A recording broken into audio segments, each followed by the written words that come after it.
یہ قصہ بڑے بوڑھے اکثر سنایا کرتے تھے۔ یہ قصہ کچھ کہانی کی شکل میں کچھ اس طرح پیش کیا جاتا ہے۔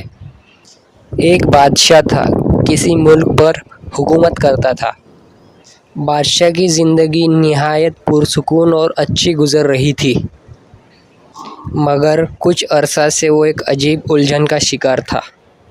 کچھ عرصے سے مسلسل وہ ایک خواب دیکھ رہا تھا کہ جس میں ایک عورت اس کے محل کا دروازہ کھٹکھٹاتی اور خواب میں روز ہی اس سے ایک بات بار بار پوچھتی کہ بادشاہ سلامت، میں آج آؤں یا کل آؤں؟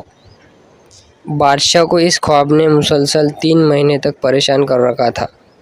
بادشاہ ہر رات وہی خواب دیکھتا اور اکثر نیند سے ہڑبڑا کر اٹھ بیٹھتا۔ یہ خواب اس کے لیے عجیب ذہنی الجھن بن چکا تھا۔ جب بادشاہ کی ذہنی الجھن بڑھنے لگی تو پھر اس نے ایک روز فیصلہ کیا کہ یہ خواب اپنی بیٹی کو سنائے گا، اور پھر اس رات وہی خواب دیکھنے کے بعد صبح اٹھ کر وہ خواب اس نے اپنی بیٹی کو سنایا۔ بادشاہ کی 2 بیٹیاں تھیں۔ بادشاہ کی چھوٹی بیٹی کا نام مہر النساء تھا۔ بادشاہ نے پورے کا پورا خواب اسے سنا دیا۔ مہر النساء بڑی عقل مند اور ہوشیار تھی۔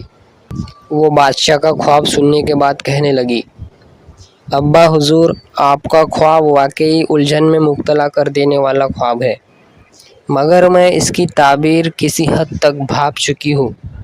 اگر آئندہ آپ کو وہی خواب آئے اور اگر وہ عورت آپ کو خواب میں آ کر پوچھے کہ میں آج آؤں یا کل آؤں، تو اس سے کہنا کہ آج ہی آؤ۔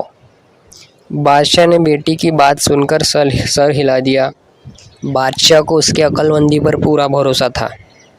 بادشاہ کو اگلے 3 روز تک وہ خواب نہ آیا۔ بادشاہ ذہنی طور پر مطمئن ہو گیا کہ چلو جان چھوٹ گئی، مگر اگلے ہی روز بادشاہ کو پھر وہی خواب آیا۔ بادشاہ کو سفید چادر میں لپٹا ہوا عورت کا ایک عکس دکھائی دیا، جو بادشاہ کے محل کا دروازہ کھٹکھٹاتی ہے اور بادشاہ سے پوچھتی ہے کہ میں آج آؤں یا کل آؤں۔ بادشاہ نے اپنی بیٹی مہر النساء کے مطابق کہا کہ تم آج ہی آؤ۔ بادشاہ کا اتنا کہنا تھا کہ وہ عورت ایک دم سے غائب ہو گئی۔ بادشاہ اس کے ساتھ ہی فوراً ہڑبڑا کر اٹھ بیٹھا۔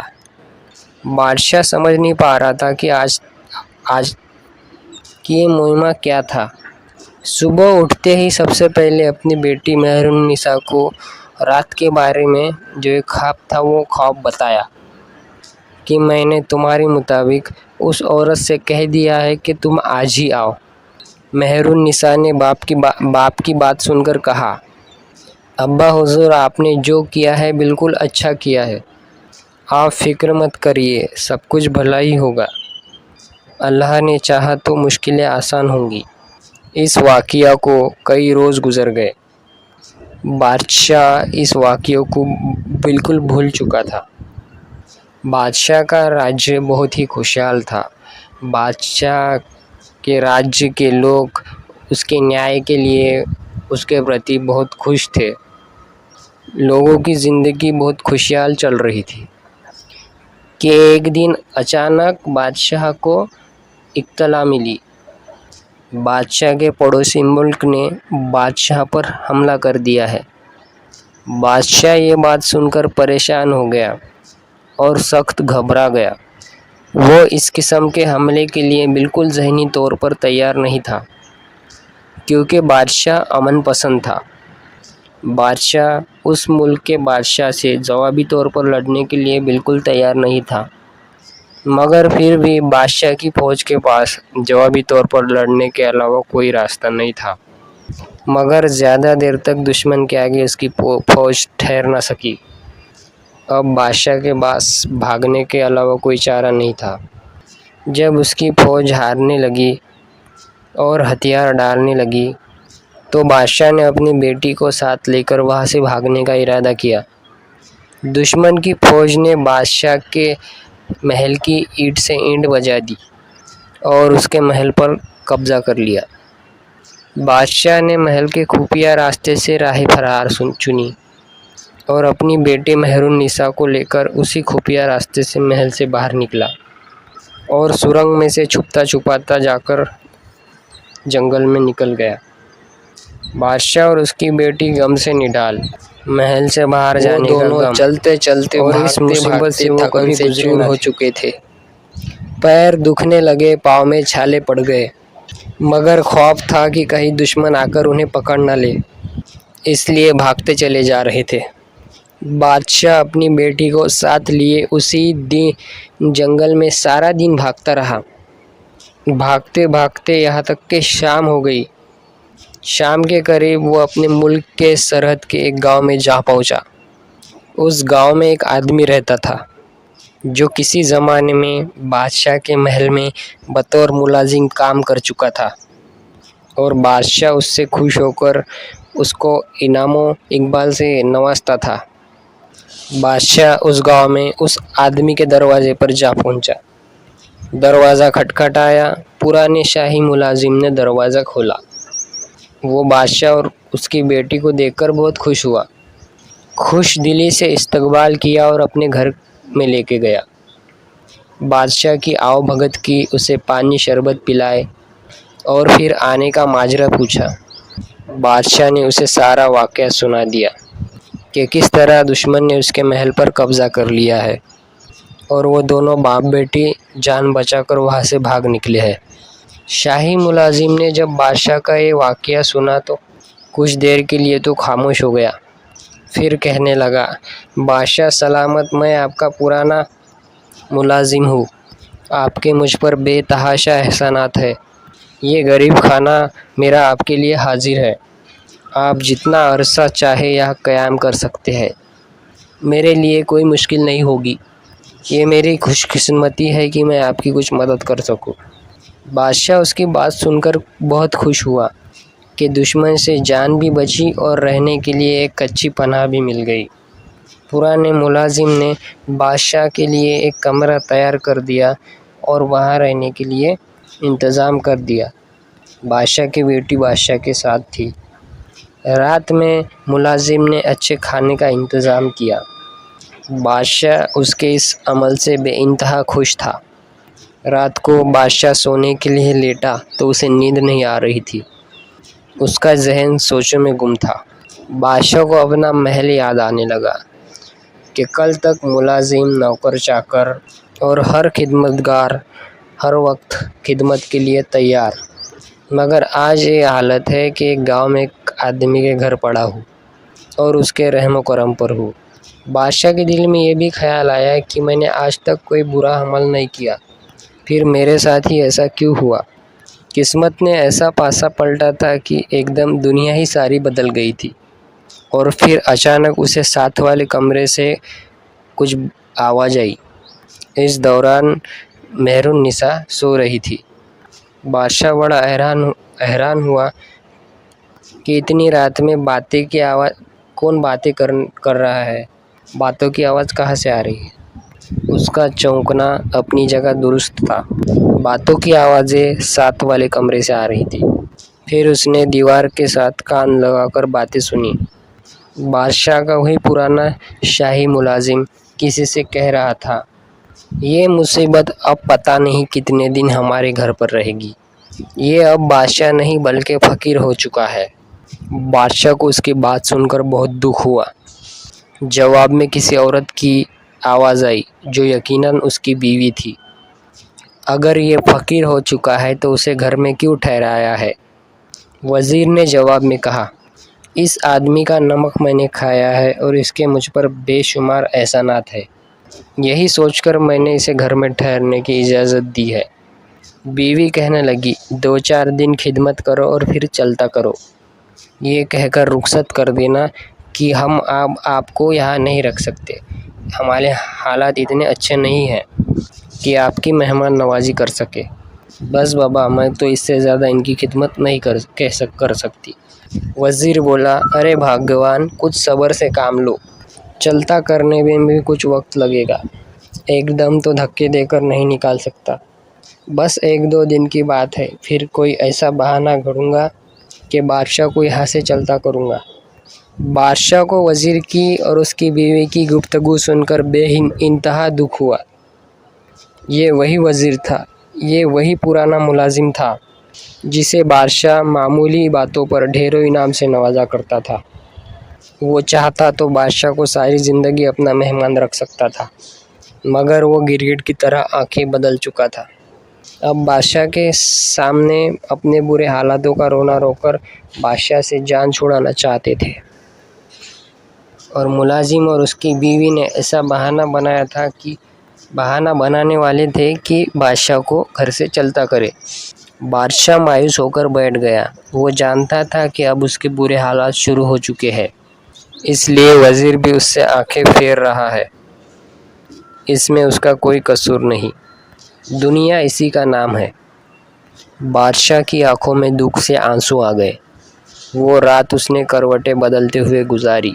صبح اٹھا تو وزیر سے کہنے لگا، میرے بھائی، میں اب تم سے اجازت چاہوں گا۔ میں نے تمہاری مہمان نوازی دیکھ لی، تمہاری مہمان نوازی کا بہت شکریہ۔ چالاک وزیر کہنے لگا، کیا ہوا بادشاہ سلامت، آپ اتنی جلدی کیوں جا رہے ہیں؟ 2-4 روز تو رک جاتے۔ کیا آپ کو میری مہمان نوازی پسند نہیں آئی، یا میری مہمان نوازی میں کوئی کمی رہ گئی؟ بادشاہ نے مسکرا کر اس کی طرف دیکھنے لگا اور کہنے لگا، نہیں بھائی، ایسی کوئی بات نہیں، تم نے ہماری خوب مہمان نوازی کی، بس اب میں یہاں رکنا نہیں چاہتا۔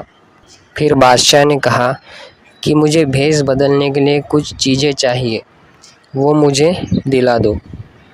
وزیر نے وہ چیزیں بادشاہ کو مہیا کر دی تو بادشاہ کہنے لگا، میں یہاں سے اپنا حلیہ اور بھیس بدل کر یہاں سے جانا چاہتا ہوں، تاکہ مجھے کوئی پہچان نہ سکے۔ وہ پرانا ملازم بہت خوش تھا کہ بادشاہ سے پہلے ہی جان چھوٹ گئی۔ اب زیادہ دن بادشاہ کو اپنے گھر میں نہیں رکھنا پڑے گا۔ ایسا نہ ہو کہ جس فوج نے اب قبضہ کر لیا ہے وہ فوج یہاں تک بادشاہ کا پتہ لگاتے ہوئے نہ آ جائے اور بادشاہ کے ساتھ ساتھ مجھے بھی نہ لے جائے۔ اس لیے بادشاہ سے خود ہی جان چھوٹ جانے پر وہ دل سے بہت خوش تھا کہ مصیبت ٹل گئی۔ بادشاہ اپنی بیٹی مہر النساء کو لے کر اس گھر سے رخصت ہوا۔ سفر کرتے کرتے بادشاہ نے اپنے ملک کی سرحد پار کر لی اور ایک چھوٹی سی ریاست میں داخل ہو گیا۔ اس ریاست کا نواب بادشاہ کا بہت اچھا دوست تھا۔ بادشاہ اس کی حویلی پہنچ گیا۔ بادشاہ نے حویلی کے دربانوں سے کہا کہ بادشاہ سے ملاقات کرنی ہے۔ اب نواب صاحب کی بادشاہ سے ملاقات ہوئی تو نواب صاحب بادشاہ کو دیکھ کر پہچان نہ سکے۔ بادشاہ نے اپنا حلیہ بدل رکھا تھا، لیکن مہر النساء کو اس نے پہچان لیا۔ بادشاہ نے سارا ماجرا کہہ سنایا تو وہ دونوں اپنے بادشاہ اور مہر النساء کو لے کر اپنی حویلی میں چلا گیا، اور نواب نے بادشاہ اور اس کی بیٹی کو ٹھہرنے کے لیے عزت کے ساتھ جگہ دی اپنے گھر میں۔ بادشاہ اس برے وقت میں اپنے دوست کی اس مہمان نوازی پر بڑا خوش ہوا۔ نواب کہنے لگا، بادشاہ، میں آپ کے اچھے اور برے وقت دونوں کا ساتھی ہوں۔ یہ آپ کی اپنی حویلی ہے، آپ جتنا عرصہ چاہے یا قیام کرے۔ بادشاہ اور مہر النساء کو نواب کا مہمان بنے ہوئے 1 ہفتہ گزر چکا تھا۔ بادشاہ بہت خوش تھا کہ اب اپنی حیثیت کے برابر ایک انسان کے گھر مہمان بن کر رکا ہوں۔ بیوی اچھی بھلی تھی، مگر اچانک ہی اسے مرگی کے دورے پڑنے لگے، لیکن نواب بیچارہ اس صورتحال سے گھبرا گیا۔ عجیب واقعہ ہوا، اس نے فوراً اچھے سے بیوی کو مرگی کا دورہ بھیجا، مگر سب حکیم اپنی کوشش میں ناکام ہو گئے۔ دورہ تھا کہ تھمنے کا نام نہیں لے رہا تھا۔ پھر دورہ تو ختم ہو گیا، لیکن مگر ایسا ہونے لگا کہ کچھ دنوں بعد اس نواب کی بیوی کو پھر سے دورے پڑنے لگے۔ اب کی بار حکیموں کے ساتھ ساتھ عاملوں اور پیروں کی بھی خدمات بھی حاصل کی گئی، لیکن عاملوں نے نواب صاحب کو جو وجہ بتائی، اس وجہ کو سن کر نواب صاحب بھی بہت پریشان ہو گئے کہ ان کے بیوی کو مرگی کے دورے کیوں پڑ رہے تھے۔ عاملوں نے نواب صاحب کو بتایا کہ نواب صاحب، آپ کی حویلی پر نبوست کا سایہ پڑ چکا ہے، اور ہو نہ ہو اس نبوست کے پیچھے ان دو باپ بیٹیوں کا ہی کردار ہے جو آپ کی حویلی میں رکے ہے۔ جب سے یہ آپ کی حویلی میں آئے ہیں تب سے آپ کی بیوی پر مرغی کے دورے پڑنا شروع ہو گئے ہیں۔ اگر آپ اپنی بیوی کی سلامتی چاہتے ہیں تو نبوست کو حویلی سے ہٹانا ہوگا۔ ان دونوں باپ بیٹی کو حویلی سے جتنی جلدی ہو سکے نکال دیں۔ نواب صاحب یہ بات سن کر بہت پریشان ہوئے۔ نواب صاحب پریشان تھے کہ کیسے اپنے دوست اور ان کی بیٹی کو گھر سے نکالے۔ نواب صاحب اب شرم کے مارے بادشاہ سے کچھ نہیں کہہ رہے تھے، لیکن بادشاہ کو اس بات کا پورا احساس تھا۔ پھر آخر بادشاہ نے نواب صاحب سے کہا کہ نواب صاحب آپ بالکل پریشان مت ہوئیے، میں جانتا ہوں عاملوں نے آپ سے کیا کہا ہے۔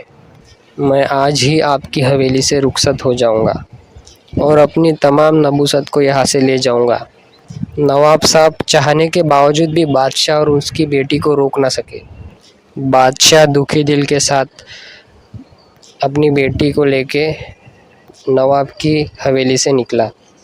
سفر کرتے کرتے ویرانوں اور درختوں سے آ کر ایک جگہ بیٹھ گئے۔ تھکن سے چور ہو چکے تھے دونوں باپ بیٹے۔ دونوں باپ بیٹی کا پیاس کے مارے برا حال تھا، مگر پانی کہیں دکھائی نہیں دے رہا تھا۔ بادشاہ نے بیٹی کو تسلی دی کہ رات اس درخت کے نیچے گزاریں گے اور صبح ہوتے ہی یہاں سے نکل جائیں گے۔ سفر کا آغاز کریں گے، امید ہے کہ کہیں نہ کہیں پانی مل جائے گا۔ اتفاق کی بات ہے کہ اسی درخت پر وہ پرندے آپس میں بات کرنے لگے۔ نر پرندہ اپنی مادہ سے کہنے لگا، دیکھو یہ دونوں باپ بیٹی ہے، یہ آدمی فلاں ملک کا بادشاہ ہے، مگر اب ان پر برا وقت آ چکا ہے، اس پر گردش آ چکی ہے۔ ابھی اس کی گردش اور آزمائش کچھ باقی ہے، ابھی اس کی مشکلات ختم نہیں ہوئی۔ بادشاہ کو حیرت انگیز طور پر ان کی باتیں صاف سمجھ آ رہی تھی۔ بادشاہ چونک پڑا اور کان لگا کر بڑی دھیان سے ان کی باتیں سننے لگا۔ اس کی بات سن کر مادہ پرندہ کہنے لگا، اس کی مشکلات کیسے دور ہوگی؟ اس کی بات کے جواب میں نر پرندہ بولا، آزمائش اللہ کی اور سے آتی ہے، اور اس آزمائش کا توڑ یہی ہے کہ کوئی نیک بزرگ ان کے لیے دعا کرے۔ یہاں سے تھوڑی دور ایک نیک بزرگ جھوپڑی میں عبادت کرتے رہتے ہیں۔ اس بادشاہ کو چاہیے کہ ان کی خدمت میں حاضر ہو اور ان سے اپنے حق میں دعا کروائے۔ اللہ تعالیٰ ان کی دعا ضرور قبول کرے گا اور اس کی آزمائش کو ختم کر دے گا۔ اگر ایسا نہ ہوا تو یہ ساری زندگی یوں ہی جنگلوں میں بھٹکتا رہے گا۔ مہر النساء بیچاری سفر کے تھکن سے نڈھال ہو چکی تھی، مگر بادشاہ ان پرندوں کی باتیں خوب سمجھ رہا تھا اور بڑے دھیان سے انہیں سن رہا تھا۔ بادشاہ دل ہی دل میں پریشان تھا کہ وہ پرندے ہو کر انسانوں جیسی باتیں کر رہے تھے، اس میں بھی خدا کی کوئی قدرت ہوگی۔ یہ سوچ کر بادشاہ اس درخت کو ٹیک لگا کر سو گیا۔ صبح اٹھ کر اس نے سارا واقعہ اپنی بیٹی کو بتایا۔ مہر النساء بادشاہ کی بات سن کر مسکرا دی، جیسے وہ پہلے سے ہی یہ بات جانتی ہو۔ بادشاہ نے کہا، اس بزرگ کی جھوپڑی پر چلنا چاہیے تاکہ اس بزرگ سے ملاقات کی جائے۔ بیٹی کہنے لگی، ٹھیک ہے۔ وہ دونوں جنگل میں ادھر ادھر اس جھوپڑی کو ڈھونڈتے رہے۔ جنگل میں ڈھونڈا انہوں نے تو انہیں ایک جھوپڑی دکھائی دی۔ بادشاہ اور اس کی بیٹی مہر النساء اس جھوپڑی کے پاس گئے۔ جھوپڑی کے اندر انہیں ایک بزرگ نورانی شکل والے دکھائی دیے۔ وہ بزرگ عبادت میں مصروف تھے۔ بادشاہ اور بیٹی ایک انسان کو دیکھ کر انہیں کچھ حوصلہ ہوا اور وہ بزرگ کے پاس ہی بچھی ہوئی چارپائی پر بیٹھ گئے اور وہ تھوڑی دیر خاموشی چھائی رہی اور بزرگ اپنی عبادت سے فارغ ہوئے تو ان کی طرف متوجہ ہوا۔ بادشاہ نے کچھ کہنے کے لیے منہ کھولا ہی تھا کہ ان پارش بزرگ نے ہاتھ کے اشارے سے بادشاہ کو بولنے سے منع کر دیا۔ بادشاہ ان کے اشارے سے خاموش ہو گیا۔ بزرگ کچھ دیر منہ ہی منہ میں کچھ پڑھتے رہے۔ بزرگ اٹھے اور باپ بیٹے کو انہوں نے اس کٹورے میں دودھ لا کر دیا۔ دودھ پی کر بادشاہ اور اس کی بیٹی کو بہت اچھا لگا، جیسے ان کے مردہ جسم میں جان پڑ گئی ہو۔ بزرگ ان کی طرف دیکھ کر خاموشی سے مسکراتے رہے اور کہنے لگے، بیٹا میں جانتا ہوں تم مشکل حالات سے دوچار ہو، لیکن میں یہ بھی کہتا ہوں کہ تمہاری بیٹی مہرالنساء بہت عقل مند اور دانا ہے، جس نے تمہیں یہ مشورہ دیا کہ خواب میں آنے والی اس عورت کو کہو کہ تم آج ہی آؤ۔ کیا تم جانتے ہو بادشاہ کہ وہ عورت کون تھی جو تمہارے خواب میں روز آتی تھی اور پوچھتی تھی کہ میں آج آؤں یا کل آؤں؟ بادشاہ ان بزرگ کی باتیں سن کر کہنے لگا، جی نہیں، میں نہیں جانتا تھا کہ وہ عورت کون تھی۔ بزرگ نے مسکرا کر تسبیح کے دانوں پر ہاتھ پھیرتے ہوئے کہا کہ وہ ایک عورت نہیں، دراصل وہ ایک گردش تھی جو تم سے روز آ کر پوچھتی تھی کہ میں تمہاری زندگی میں اب آؤں یا کل۔ کل سے مراد تمہاری اگلی زندگی میں، تمہارے بڑھاپے میں۔ وہ گردش تمہاری زندگی پر نبوست بن کر منڈرا رہی تھی، مگر مجھے خوشی ہے کہ تمہاری بیٹی نے اسے خوب پہچانا اور تمہیں یہ مشورہ دیا کہ تم آج ہی آؤ۔ جانتے ہو آج کا مطلب کیا تھا؟ بادشاہ نے نفی میں سر ہلا دیا۔ بزرگ نے مہرالنساء کی طرف دیکھ کر مسکراتے ہوئے کہا، طاقت تھی کہ تم اس آزمائش کا مقابلہ کر سکو، مگر شاید تم میں کل یہ ہمت نہ ہوتی، اس لیے تمہاری بیٹی نے تم سے کہا کہ اس عورت سے کہو آج ہی آئے۔ کیوں مہرالنساء، کیا میں ٹھیک کہہ رہا ہوں؟ مہرالنساء نے کہا، جی ہاں بزرگ، آپ نے ٹھیک فرمایا۔ تم نے اس آزمائش کو آج بلا کر مصیبت کا سامنا کیا اور اس وار کو سہ گئے۔ اگر کل بڑھاپے کے وقت آزمائش کو بلا لیتے تو شاید تم اس آزمائش کا مقابلہ نہ کر پاتے۔ لیکن بادشاہ، تمہارے لیے ایک اچھی خبر ہے، تمہارے نبوست کے دن ختم ہونے والے ہیں، تمہارے اچھے دن آنے والے ہیں۔ تمہاری ہاری ہوئی فوج کے سپہ سالار نے اپنے سپاہی کو جمع کرنا چالو کر دیا ہے۔ اس نے تمام فوجیوں کو پھر سے اکٹھا کرنا شروع کر دیا ہے۔ اس طاقت کو تیار کر کے وہ ایک بار پھر اپنے ملک کے لیے کوشش کرنا چاہتا ہے، اور تمہارے پہنچنے تک مجھے امید ہے کہ وہ اپنے وطن کو دوبارہ حاصل کر لیں گے۔ ایک بار نئے عزم اور حوصلے کے ساتھ وہ دشمن کا مقابلہ کر رہے ہیں، اور تمہیں جان کر یہ خوشی ہوگی کہ اس میں کچھ تمہارے دوست بھی مدد کر رہے ہیں، یعنی تمہارا ہمسایہ ملک جہاں کا بادشاہ تمہارا دوست ہے، وہ تمہاری فوج کی مدد کرے گا اور وہ ملک تمہیں دوبارہ حاصل ہوگا۔ تمہارے لیے خوشی کی بات یہ ہے کہ تمہارا ملک تمہیں دوبارہ حاصل ہونے والا ہے اور یہ نبوست کے بادل چھٹنے والے ہیں۔ جاؤ، واپس اپنے ملک جاؤ۔ بادشاہ یہ سن کر بہت خوش ہوا۔ اس نے اٹھ کر بزرگ کا ہاتھ چوم لیا اور بزرگ کا شکریہ ادا کیا اور مہرالنساء کو لے کر وہاں سے نکل پڑا۔ اب ان کی منزل اپنا ملک تھا۔ وہ کچھ بے یقینی کے بھی عالم میں تھا کہ اس کا ملک اسے دوبارہ کیسے حاصل ہوگا۔ ایک فوج جو اس کی شکست کھا چکی ہے، وہ دوبارہ اپنا ملک کیسے حاصل کرے گی؟ دن رات کا سفر کرتے وہ کئی ہفتوں بعد اپنے ملک واپس پہنچا۔ وہ دیکھ کر حیران ہو گیا کہ اس کی فوج اپنے وطن، اپنے ملک دوبارہ قابض کر چکی تھی۔ دشمن کو شکست ہوئی تھی اور اسے مار مار کر وہاں سے بھگا دیا گیا تھا۔ بادشاہ کی فوج نے اس کا استقبال کیا۔ سپہ سالار نے خوش آمدید کہا اور بادشاہ کو اس کے تخت پر بٹھایا۔ بادشاہ کے دوست ملک والے بادشاہ نے بھی اسے مبارکباد دی، اس کی وجہ سے اس کا ملک اسے دوبارہ واپس مل گیا تھا۔ سپہ سالار نے بتایا کہ انہوں نے اپنے سپاہیوں کو دوبارہ تیار کیا اور سبھی طاقت کو ایک جٹ کر کے دشمن پر دوبارہ حملہ کر دیا اور ہمارا ملک ہمیں واپس مل گیا۔ بادشاہ نے اپنے دوست ملک کے بادشاہ کا شکریہ ادا کیا، سپہ سالار کا بھی شکریہ کیا اور بیٹی مہرالنساء کو کہا کہ بیٹی، تمہاری عقل مندی کی وجہ سے میں آج اس نبوست کا مقابلہ کر سکا۔ اگر شاید آخری عمر ہوتی اور بڑھاپا ہوتا تو یہ نہ ہو پاتا اور میں اس کا مقابلہ نہ کر سکتا۔ بیٹی کہنے لگی، ابا حضور، میں نے اپنے عقل کے مطابق جو مناسب لگا اسے آپ کو کہا۔ بادشاہ نے ایک ہفتے بعد اپنے وفادار سپہ سالار سے